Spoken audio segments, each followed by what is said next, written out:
The Omega I fired at 10:04 a.m. officially never existed by noon. The conference room was designed to make emotions inconvenient. White walls, glass table, adjustable lighting calibrated to neutral comfort. Even the air smelled wrong, filtered, faintly metallic, threaded with the clinical sweetness of suppressants. The kind of scent HR insisted helped maintain professional clarity. The Omega sat across from me, with her hands folded too neatly in her lap. She was young, early 20s maybe. Black hair pulled into a low knot. Company gray cardigan. The faint tremor in her fingers didn't show up on any report. I read from the tablet. Due to behavioral inconsistencies and repeated non-compliance markers, your contract with Kinnercorp is being terminated effective immediately. My voice was calm, practiced, beta neutral. She didn't cry. That almost made it worse. I followed every instruction, she said quietly. I took the medication. I attended the sessions. I didn't bond. I didn't provoke. I didn't. Her voice slipped on the last word. I felt my jaw tighten before I realized it had. I know, I said, and meant it. This isn't a judgment. It's a structural decision. You'll be transferred to an external rehabilitation partner. They'll continue your care. The phrase tasted like paper. She looked at the table instead of me. Her reflection in the glass was faint, like she was already fading. Do I get to choose where? She asked. I hesitated. Not long. Not long enough to matter. No.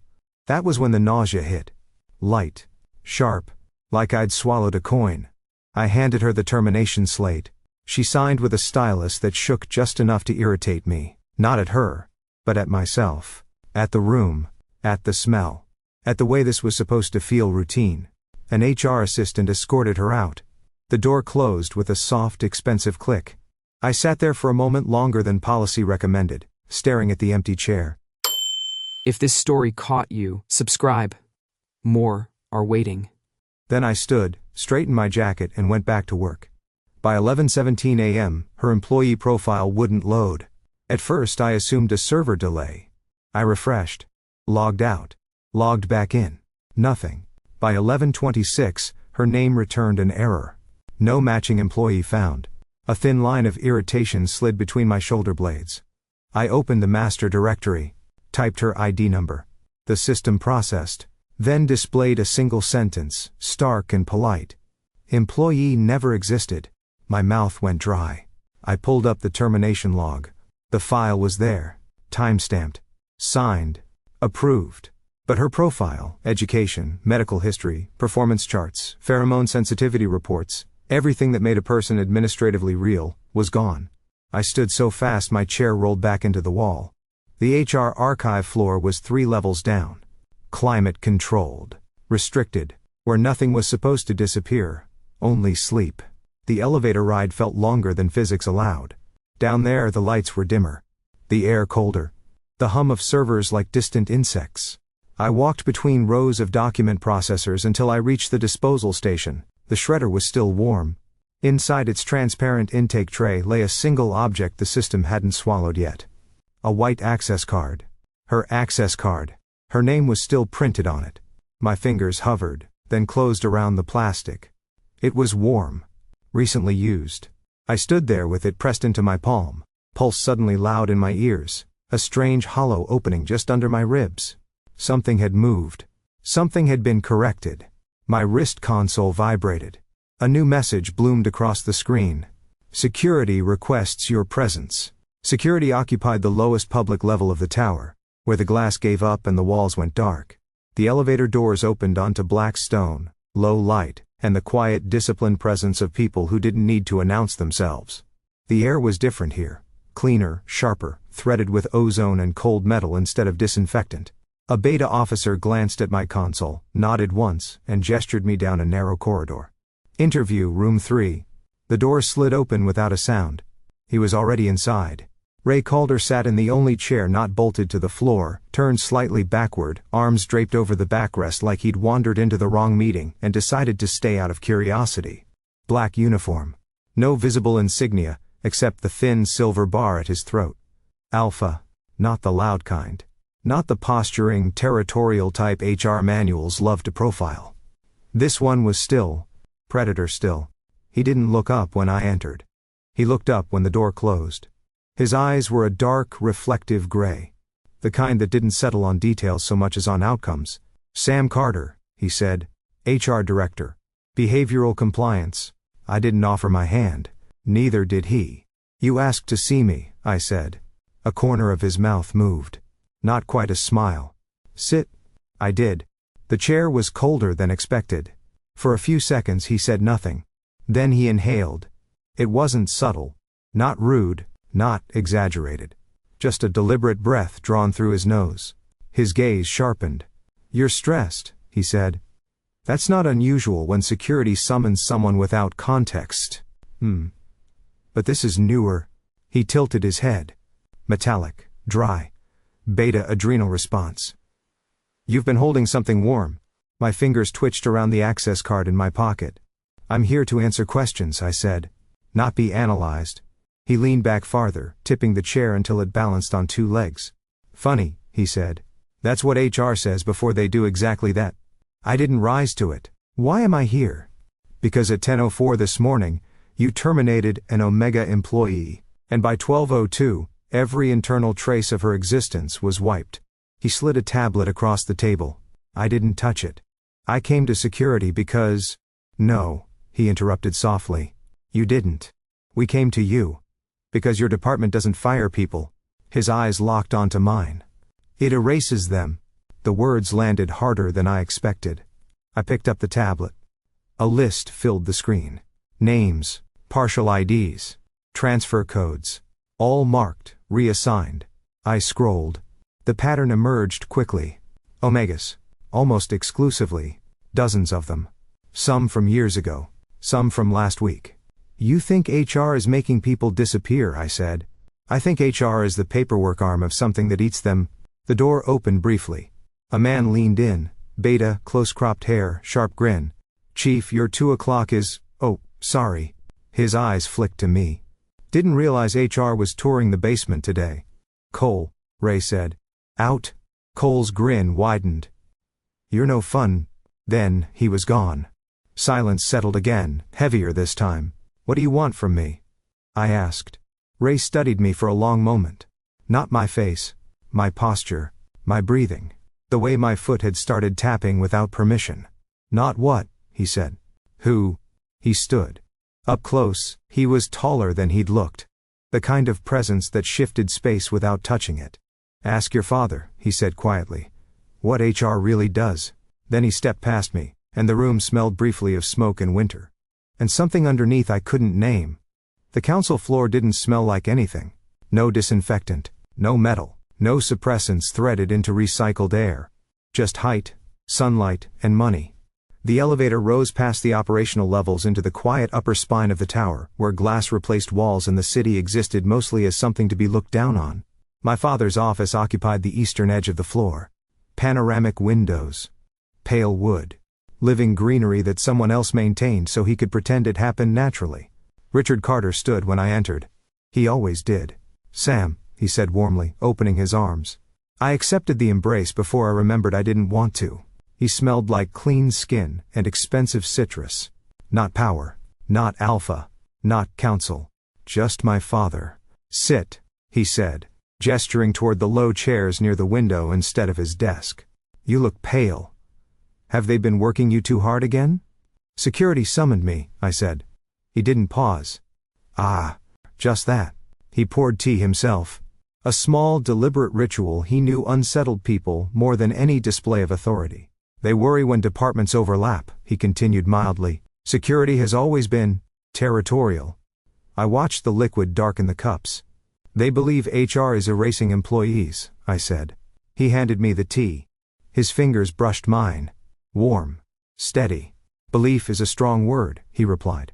Fear often dresses itself as evidence. He sat back, folding one leg over the other. You work in behavioral compliance, he went on. You know better than most how unstable certain populations can be when left without structure. Omegas, I said. A small sympathetic smile. Omegas, he agreed. Among others. They're sensitive, reactive. Their bonding responses can destabilize entire divisions. We spend millions repairing the damage of emotional volatility. He didn't sound cruel. That was what made my spine tighten. We spend millions preventing harm, he corrected gently. Maintaining stability. For them as much as for us. I thought of the girl's hands. Folded. Trembling. They're being transferred to external partners, I said. That's what HR files say. Yes, he said easily.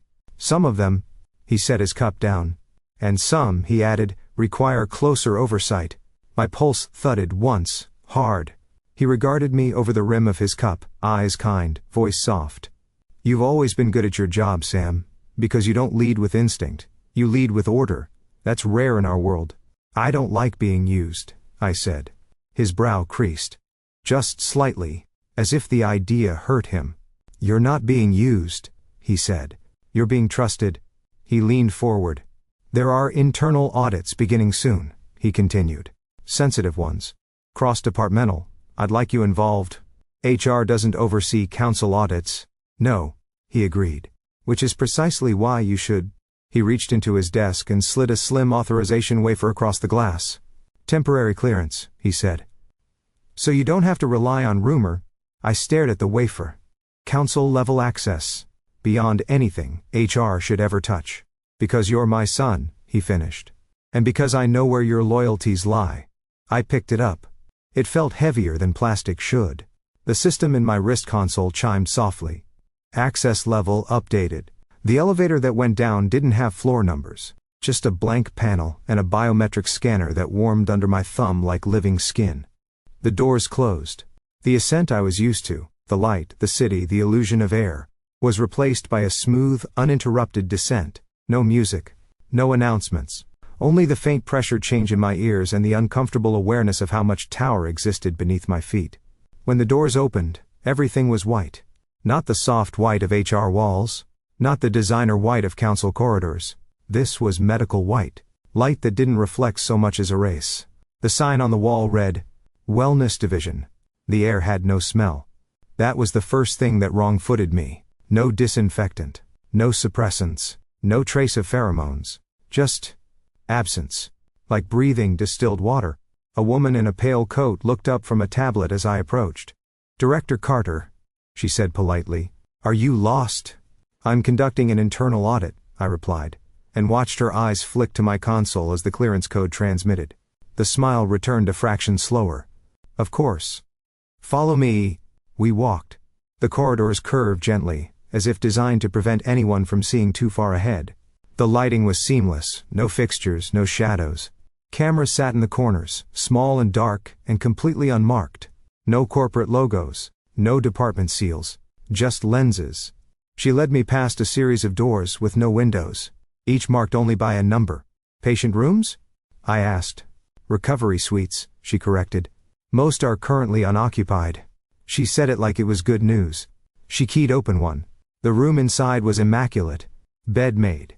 No personal effects. No monitors active. The air was cold enough to raise goosebumps along my arms. Unoccupied, I repeated. Yes, she said. They're transferred quickly. Transferred. The word pressed against the inside of my skull. May I see the medical records? I asked. She hesitated. Then nodded. The workstation outside the suite glowed to life under her touch. Files opened. Charts. Chemical protocols. Neural response graphs. Most were redacted. But some weren't. Subjects listed by number, not name. Physiological suppression cycles. Bonding interference trials. Adrenal overstimulation metrics. My vision blurred at the edges. I scrolled. And froze. Program code, RC0. It appeared in the header of one file. Then another. Then dozens. RC0? I said. The woman's shoulders shifted. A micro-adjustment. Research classification, she said smoothly. It designates projects overseen by... By whom? She didn't answer directly. It's legacy coding, she said instead. You won't find the origin in modern systems. I leaned closer to the screen. One of the files had failed to fully redact. A treatment log. Subject behavioral notes. Pheromone readings. And a familiar structure in the reference string.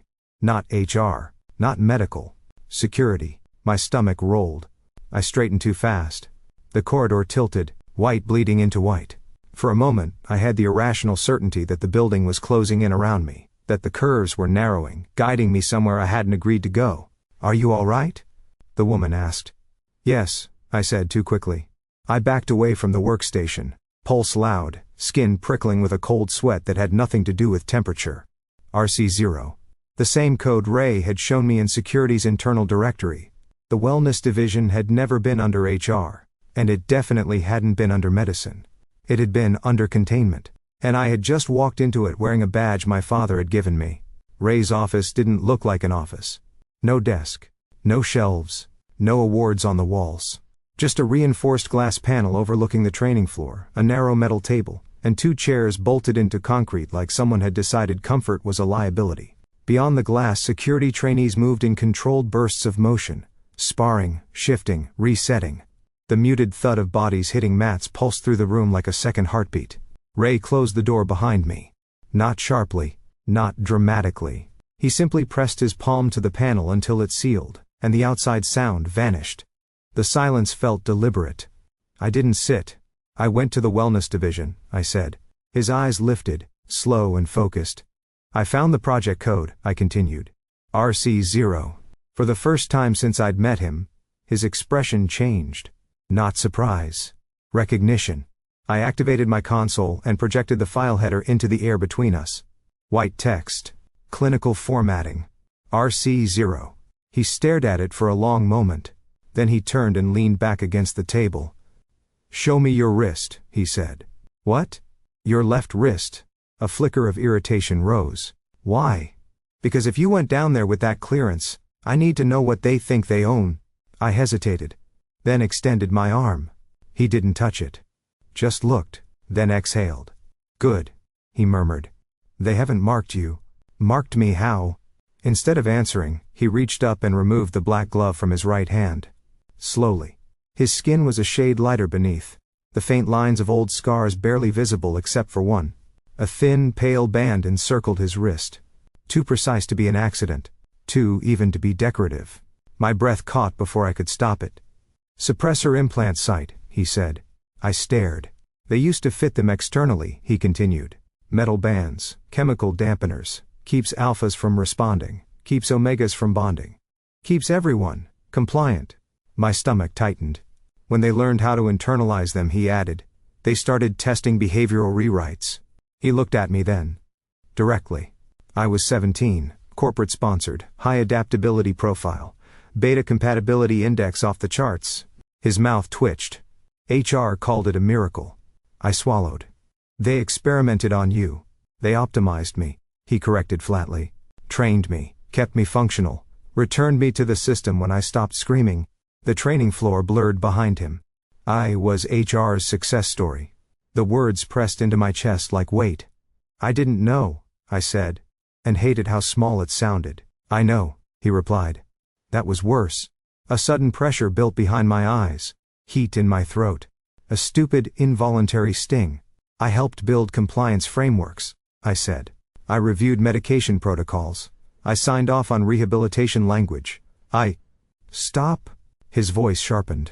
He pushed off the table and crossed the space between us in 3 unhurried steps. Not close enough to touch. Close enough that I could feel the warmth of him, the faint, dangerous quiet of his presence. "You didn't build the cage," he said. "But you made it look humane." The truth of it left me dizzy. Our gazes locked.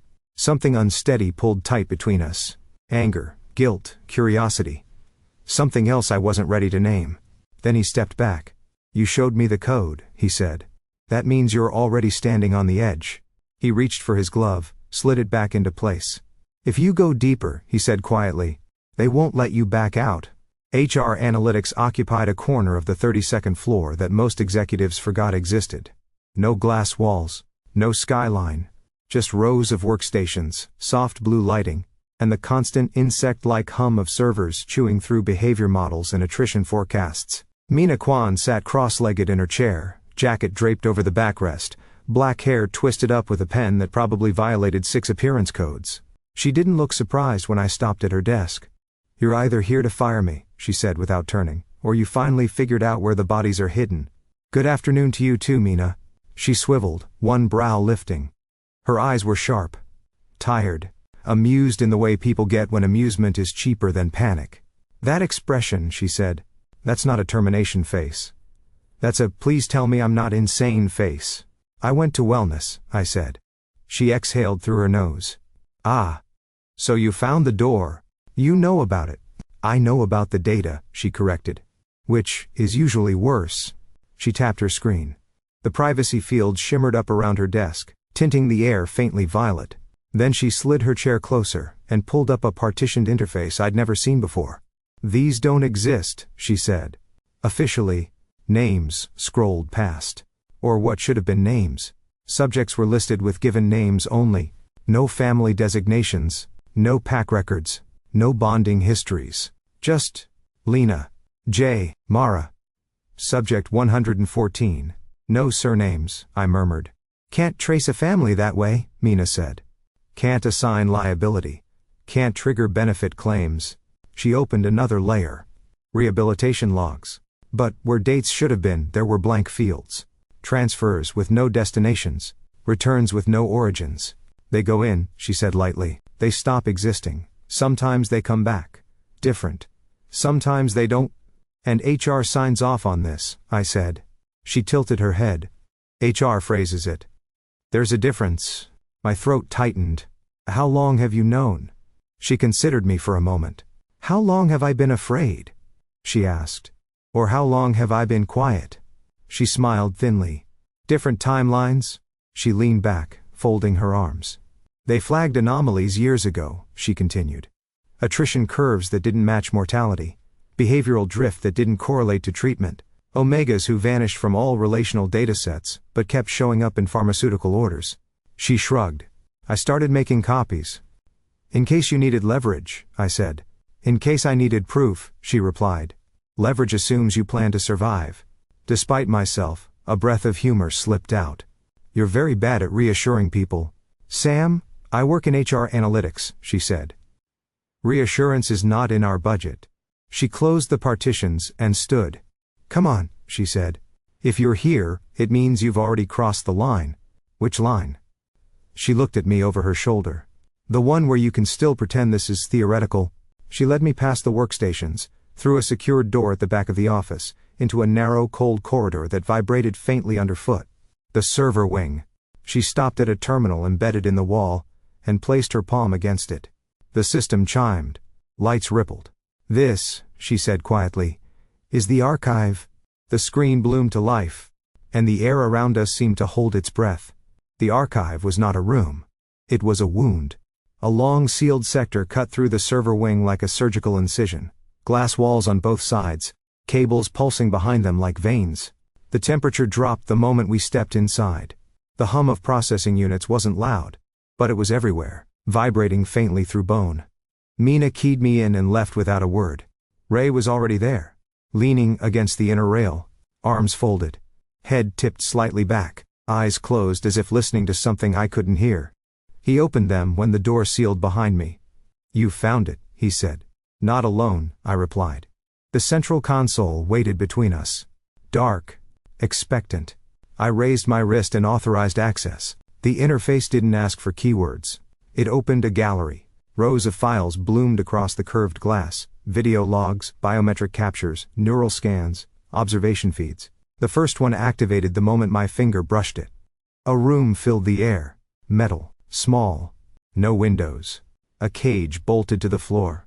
Inside it, an Omega sat with her back against the bars, knees pulled to her chest, wrists circled with inhibitor bands. She was shaking. A gloved hand entered the frame. A syringe. Clear fluid. The injection wasn't violent. That was what made it unbearable. The Omega's back arched. Her breath stuttered. Then the scream tore out of her, raw and uncontained, the sound of an instinct being forced to contradict itself. I staggered back. Another file opened. Another Omega. Another room. Another controlled dose. Data overlays tracked heart rate, pheromone output, adrenal response. The word compliance blinked in the corner like a prayer. My vision tunneled. The air felt too thick to draw into my lungs. My hands went numb. Heat rushed into my face, then drained, leaving me cold and dizzy and terrifyingly light. I can't. The words fell apart in my mouth. The floor tilted. I gripped the edge of the console, knuckles whitening, breath coming in shallow, useless pulls. Panic rose like a physical thing, fast, blind, absolute. Ray was suddenly closer, not touching, just there. His presence cut through the static like a shadow. "Sam," he said quietly. I shook my head. I know, he repeated. His voice was steady, grounded. "I'm not here to make you watch," he continued. "But I'm not going to lie to you either." The scent reached me then. Not strong, not territorial, just real. Cold smoke, winter air, something dark and clean that didn't belong to this place. It anchored. My breathing slowed, dragged reluctantly back into rhythm by the simple fact that something solid existed in the room besides the screens.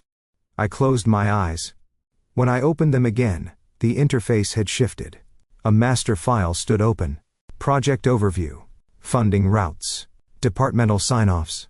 The authorship panel scrolled. Medical. Security. Executive oversight. Then, Primary Counsel Liaison, Richard Carter. My stomach dropped. Beneath it, in smaller type, Program Development Committee, Carter R. The name sat there, precise and undeniable. Not an anomaly. Not a peripheral signature. Ownership. My fingers slid uselessly against the glass. "This isn't..." My voice fractured. "This isn't oversight." "No," Ray said. I stared at the file. At my father's name. At the careful architecture of a system I had defended. Built language for, made humane. Something inside me split cleanly down the middle. "This," Ray said quietly, "is why people don't come back from the archive." The word Carter glowed softly in the sterile light. And for the first time in my life, I didn't recognize the name. My father's house existed in a different city than the one outside its walls. Set back from the main districts, shielded by old-growth trees and quiet security fields, it was all warm light and textured stone. The kind of place designed to convince you nothing ugly could happen inside. Dinner was already laid when I arrived. Real food. Not printed. Not synthesized. Roasted vegetables. Bread that cracked when torn. Meat that smelled like smoke instead of packaging. He greeted me at the door himself. "Sam," he said, and kissed my cheek. "You should come by more often. You're losing weight." "I've been busy." "Yes," he replied gently. "I know." We ate. The first few minutes passed in familiar choreography. Updates on council schedules. Comments on infrastructure investments. A story about an ambassador who'd insulted the wrong house and apologized 3 hours later. His voice was calm, warm, the cadence of a man who had never had to raise it. I watched the way he held his fork, the way he folded his napkin, the way his eyes never quite left my face. "You accessed restricted sublevels today," he said lightly, as if noting the weather. The knife paused halfway to my mouth. "I'm conducting an audit," I replied. He took a sip of wine. "And you went to the archive?" The word was placed carefully. "I had clearance." "Yes." He smiled. "Because I gave it to you?" My appetite vanished. "I saw the files," I said. "I expected you would." The lack of denial rang louder than any confession. "They're experimenting on omegas," I said. "On people." "They are managing volatility," he corrected. "Preventing catastrophic bonds, redirecting destructive instincts. You've read the studies. You know what unregulated dynamics can do to entire districts. They're being caged. They're being treated with injections that make them scream. With protocols that save thousands," he replied, unruffled. He set his fork down. "You work in HR, Sam. You understand scale. You understand that stability isn't gentle. It's engineered." I stared at him. "How long?" I asked. He met my gaze evenly. "Longer than you've been alive." Something in my chest went cold and hard. "And you didn't think I should know?" "I thought," he said, "that you were safest not knowing." He reached across the table and covered my hand with his. A father's gesture. A councilman's grip. "You've built a remarkable career by believing in systems," he continued. "By trusting process over instinct. That's why you're here." "Here," I echoed. "At this table," he said. "On this floor. In this family." He squeezed my fingers, not painfully, but not loosely either. "There's a vacancy opening on the oversight committee," he went on. "Someone who understands compliance language, public optics, behavioral framing." He smiled. "I want it to be you." The room felt suddenly too small. I'm not qualified, I said. You're perfectly qualified, he replied. And uniquely positioned. I pulled my hand back. You're asking me to legitimize this. I'm asking you to help guide it, he said. To make it cleaner, safer, more efficient. To make it invisible. His eyes softened. You're already part of this, he said.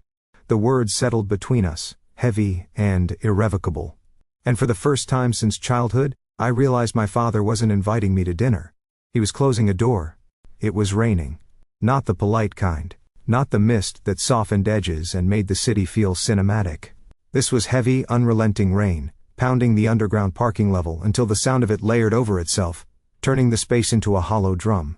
Ray's car waited near the far wall, unmarked and dark, lights off. I found him leaning against it, arms crossed, face half lit by the cold fluorescence. You went to him, he said. It wasn't a question. Yes. He nodded once, jaw tightening. And he wants me in, I replied. Officially, that got a reaction. Not shock. Disgust. Of course he does, Ray said quietly. You're the perfect interface. That's not fair. Neither are cages. The words struck harder than I expected. I didn't build this, I said. I didn't design the programs. I didn't. But you translated them, he cut in. You made them readable, acceptable. You took what they did and turned it into policy. The accusation burned because it was accurate. I didn't know, I said again, and hated myself for needing it to matter. His eyes searched my face, my breathing. The tremor in my hands I couldn't quite still. I believe you, he said. That doesn't change the damage. Rainwater dripped from his hair, sliding down the line of his jaw. I stepped closer before I decided to. Do you think I can just walk away? I asked. From him? From everything? You think it's that simple? No, Ray said. I think it's that costly. We stood there, the space between us charged and unsteady, filled with things neither of us was naming. I'm scared, I said. His gaze softened. Good, he replied. It means you're still yours. Something in his voice pulled something loose in my chest. The next breath I took went too deep. The next step put me too close. I could smell the rain on him. The cold. The quiet smoke under it. The dangerous steadiness of someone who had already lost everything once. My hand lifted without permission, stopping inches from his chest. For a suspended moment, neither of us moved. The world narrowed to breath and proximity, and the awareness of what could happen if either of us leaned forward. His eyes dropped to my mouth. Not hungry. Careful. This, he said softly, isn't a distraction. I know, I whispered. And it's not a rescue. I know. Then don't use it, he said. My fingers curled. The urge to close that last inch was sudden and irrational and terrifying. I forced my hand down. The space rushed back in. His jaw tightened again, but his voice remained even. I won't break you, he said. I won't corner you into being what I need. He straightened. But I won't stay if you choose them. The words landed clean. No threat. No drama. Just a boundary. We stood in the rain's echo for a long, quiet moment. Then I stepped back. He nodded once. And turned away. I watched him get into the car, the door sealing him off from me with a muted click. Only when the engine faded did I realize my palms were shaking. I exhaled slowly, deliberately. Then lifted my wrist. And opened the internal ledger. If I was already part of this, I needed to know exactly where my name was written. The HR vault was never meant to be comforting. Buried between core data stacks and legal redundancy clusters, it was designed to survive everything except honesty. No windows, no decoration, just black glass terminals, biometric locks, and the soft, ceaseless murmur of records breathing through cooling systems. I keyed myself in. The door sealed. For a moment I simply stood there, palms pressed to my thighs, grounding myself in the fact of my body. The tension in my shoulders. The heat behind my eyes. The controlled, deliberate rhythm of my breathing. Then I crossed to the central terminal. Query, Carter, Sam, I said. The system chimed. A cascade of documents unfolded across the curved display. Compliance frameworks. Behavioral audits. Risk redistribution models. My work. The things I'd built my career on. I narrowed the parameters. Restricted. Executive cross sign. The interface hesitated, then opened another layer. Orders. internal memos, authorization trails. My pulse thudded harder. I scrolled. And there it was. A sequence of approvals embedded deep within medical redacted chains. Authorization, S. Carter, HR Behavioral Compliance.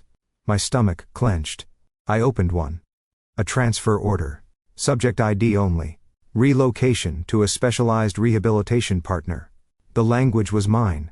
The phrasing. The syntax. The ethical disclaimers about consent potential and emotional stabilization. And at the bottom, my electronic signature. Time-stamped. Verified. Another file. Another. Dozens. My hands hovered uselessly over the light. I hadn't written these. Not like this.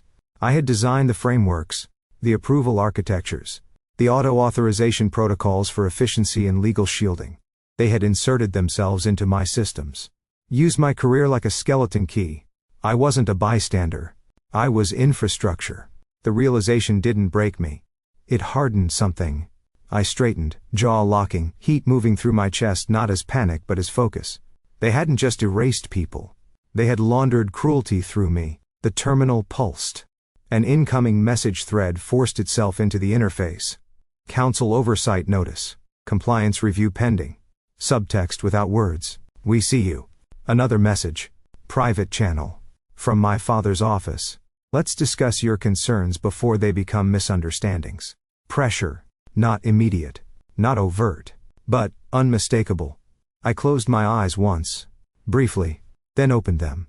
Cross-reference all orders linked to my authorization string, I said. The system responded. More files unfolded. Patterns emerged. Every RC0 directive. Every Omega reassignment. Every case that disappeared without resolution. All routed through structures I had built. I felt no urge to throw something. No need to shout. Just a deep, quiet fury that didn't need sound. Begin local replication, I said.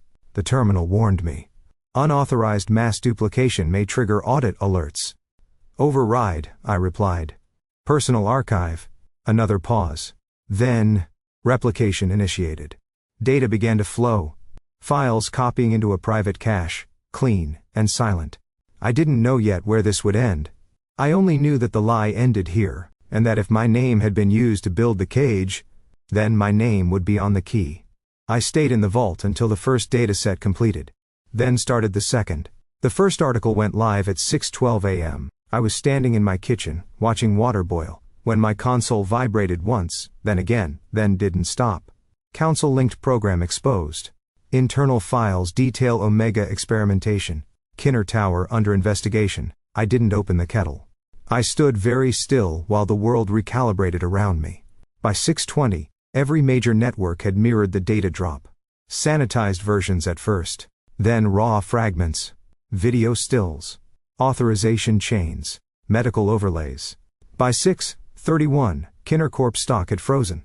By 6:40, security lockdowns initiated across 3 districts. My personal channel lit up. Mina, you did it. Another message followed almost immediately. They're purging servers. Physical access teams are moving. Then, if I go dark.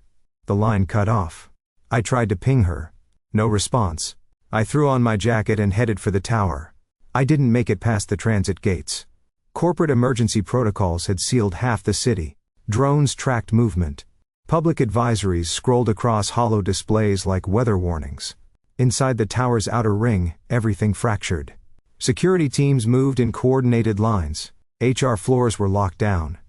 Entire divisions blocked from their own systems. I watched a group of executives argue with armed internal officers who didn't recognize their clearance anymore. The illusion of hierarchy was collapsing in real time. My console chimed again. All behavioral systems suspended pending investigation. Executive oversight temporarily dissolved. My father's office line returned nothing. No forwarding. No automated response. Just absence. By mid-morning, external investigators arrived. By noon, the first arrests were confirmed. But my father's name wasn't on any list.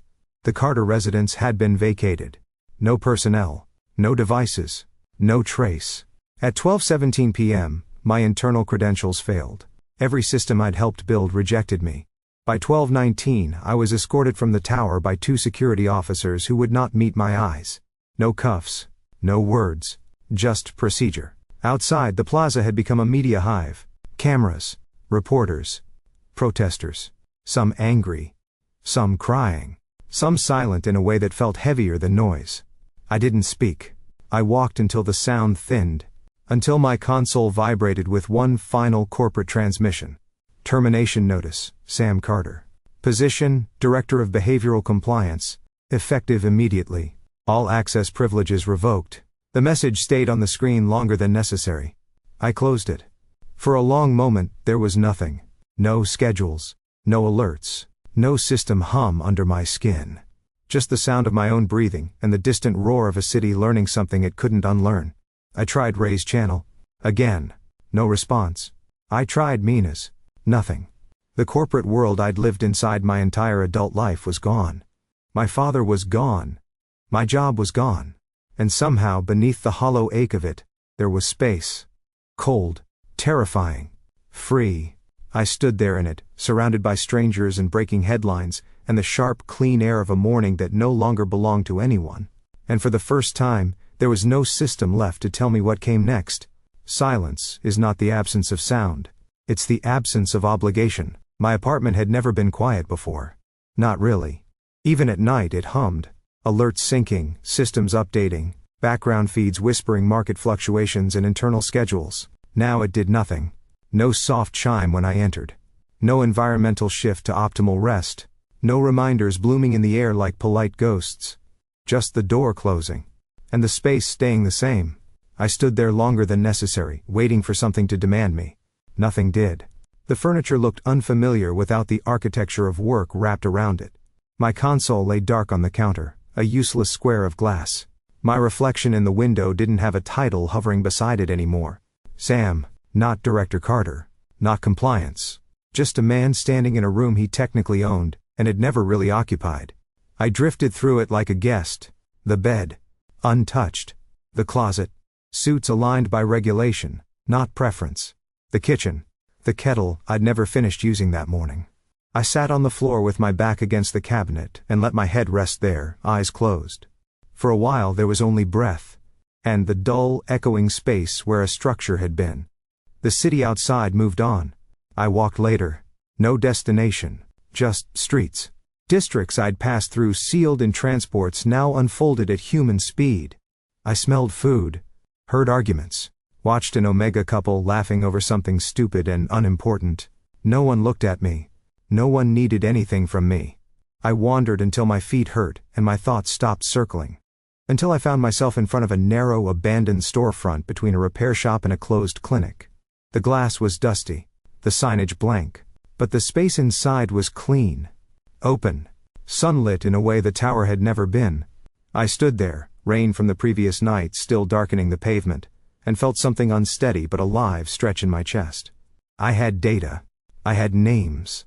I had access, even stripped of credentials, to enough truth to bury the remnants of that system forever. What I didn't have was a place for the people who would fall out of it. The ones who had been managed. The ones who would never trust a tower again. The ones who still shook when someone said the word care. I pressed my palm to the glass. Not as an executive. Not as a son. Just as myself. The idea formed slowly, without ceremony. Not a program. Not an institution. A center. Voluntary. Transparent. Small. Somewhere without white rooms. Somewhere that smelled like coffee, and old wood and rain instead of chemicals. Somewhere no one signed anything before being seen. I took out my console and accessed the last function it still allowed. Personal registry. Property inquiry. The lease information appeared. Available. The word looked like an invitation. I didn't know how long it would take.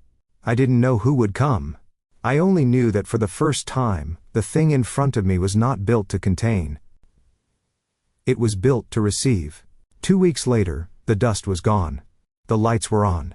And a simple temporary sign hung inside the window, facing the street. Human resources. I stood across from it, hands in my pockets, and waited for it to feel wrong.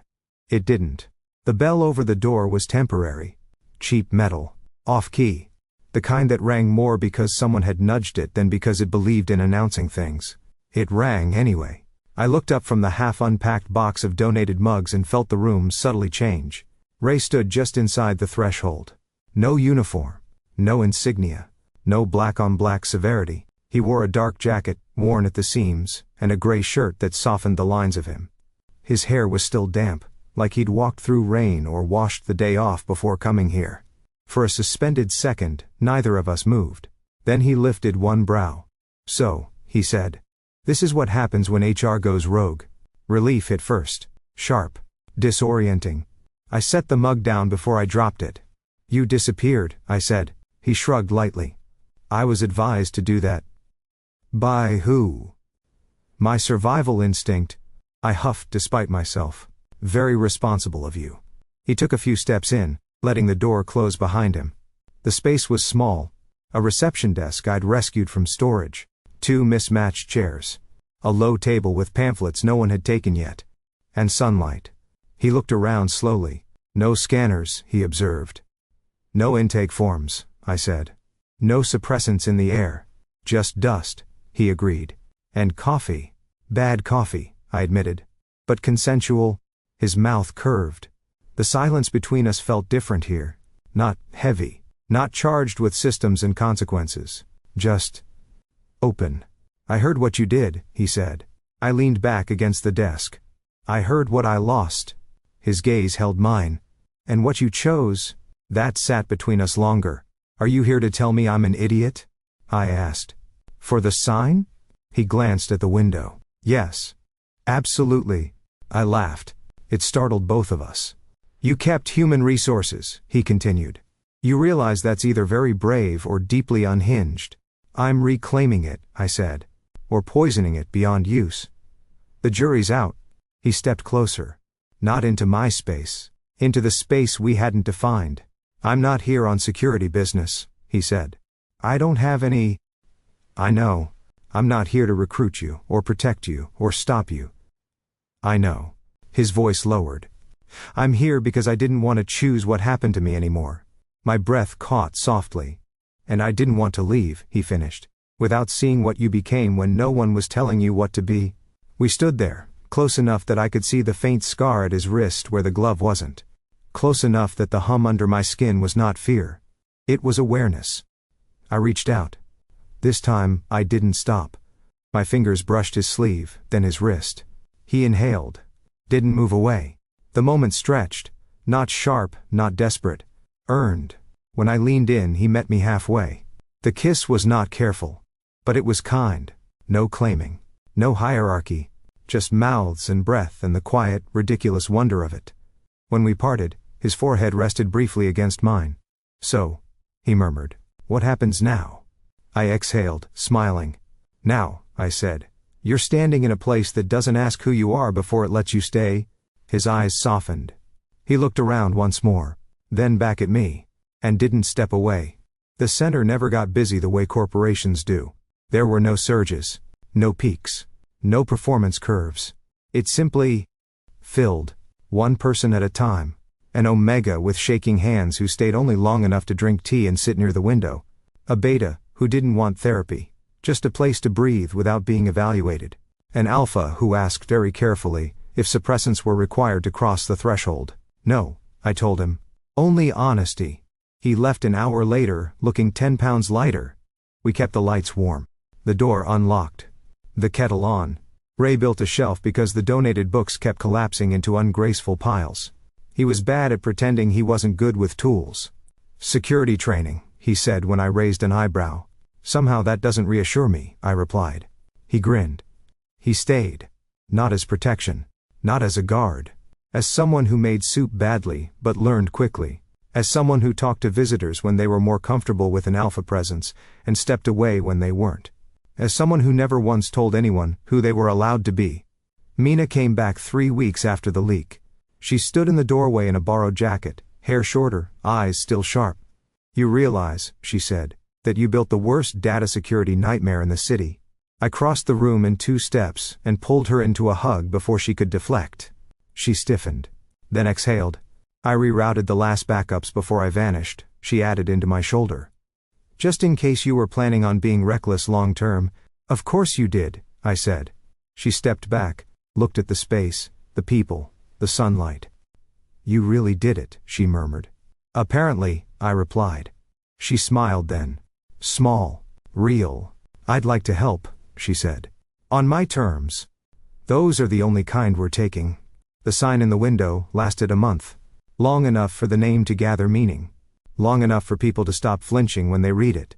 Then one evening, after we closed, I stood on the sidewalk with a screwdriver in my hand, and Ray leaning against the doorframe watching me with open amusement. You're being very dramatic about this, he said. It's symbolic, I replied. Try to respect the narrative. I respect you about to drop the letter R on your foot. Supportive as always. I unscrewed the final bracket and lifted the sign free. For a moment, the glass was bare. Then I raised the new one. Same size. Same, clean lettering. Different truth. Human lives. I secured it into place. Stepped back. Ray moved to my side without comment, his shoulder brushing mine, warm and unclaimed. Through the glass, the center glowed quietly. No white rooms. No cages. No invisible signatures. Just people choosing to walk in. I exhaled. And for the first time the word resources no longer meant something that could be owned. It meant something that could be cared for. Together.